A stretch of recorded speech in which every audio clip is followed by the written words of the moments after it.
Joining us is LNP MP Garth Hamilton. Garth, good to catch up as always. So, look, Tony Burke thinks Australia can recognise Palestine even if Hamas still controls some of its territory. What is the minister actually suggesting here? Any clues? Well, what he's suggesting is a significant departure from Australia's position over a long term. And for him to suggest this in any way correlates to issues like Iraq or Syria, as he raised, is simply ridiculous. Let's be clear, what has changed? Nothing has changed in the situation. Hostages are still being held.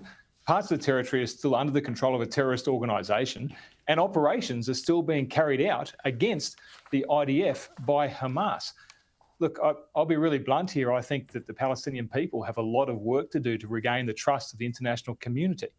Before we have any conversation about statehood, now, Hamas wasn't created in isolation. The conditions, the circumstances that created it were the responsibility and are the responsibility of the Palestinian people, and they have to change that. That's not for us to fix. And until such time as the international community can be assured that those circumstances have changed, I don't think we should be having a conversation about statehood at all. Could not agree more, Garth. Let's talk about the visa handed to a Hamas sympathising Gazan woman, which has since been cancelled. We just spoke about it. Tony Burke is trying to airbrush this away, saying she was mistakenly issued an entertainment visa. And so that's why it was revoked, irrespective of her social media posts supporting Hamas. But that raises more questions than answers, doesn't it? What possessed immigration officials to issue an entertainment visa to someone from Gaza? And how absolutely ridiculous that Burke's answer to this is, she was rejected because it was the wrong visa type. As you pointed out, we've been handing out tourist visas to people, so goodness me, why would they think entertainment visa pathway isn't legitimate for them?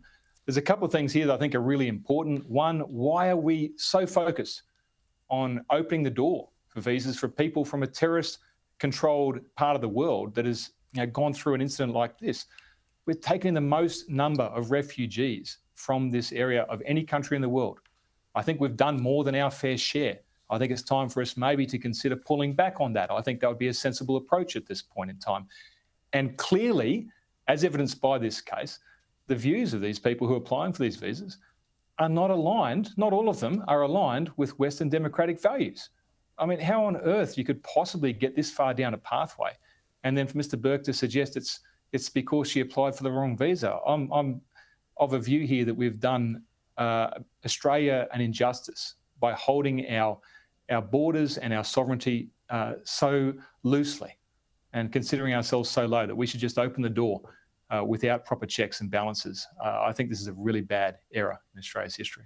Massive error. And as you said, we are bringing in some people into this country who do not share the same values as us. And that is a huge problem. Garth, Liberal MP Andrew Hastie has confirmed he is still interested in the leadership of the party. Here he was on Sky News this morning. Are you interested in leading the Liberal Party at any point? I've said I'm interested in leading the Liberal Party. I'm not going to lie to you and say I don't have any ambition to lead. Of course I do. But timing in politics is everything, and right now Susan Lee is our leader, and we're doing everything we can to build a platform to win the next election. Do you think you have what it takes to lead the Liberal Party from the West Coast with the experience that you have behind you? Yes, I do.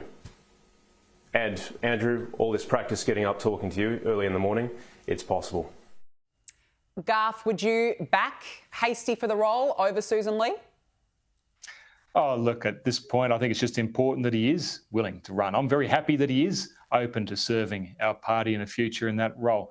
I think that's great. I'll tell you why I really enjoy listening to Andrew's leadership is he says it like it is. He's asked direct questions and he answers them, which is fantastic. That's what our party needs. That's what our leadership needs.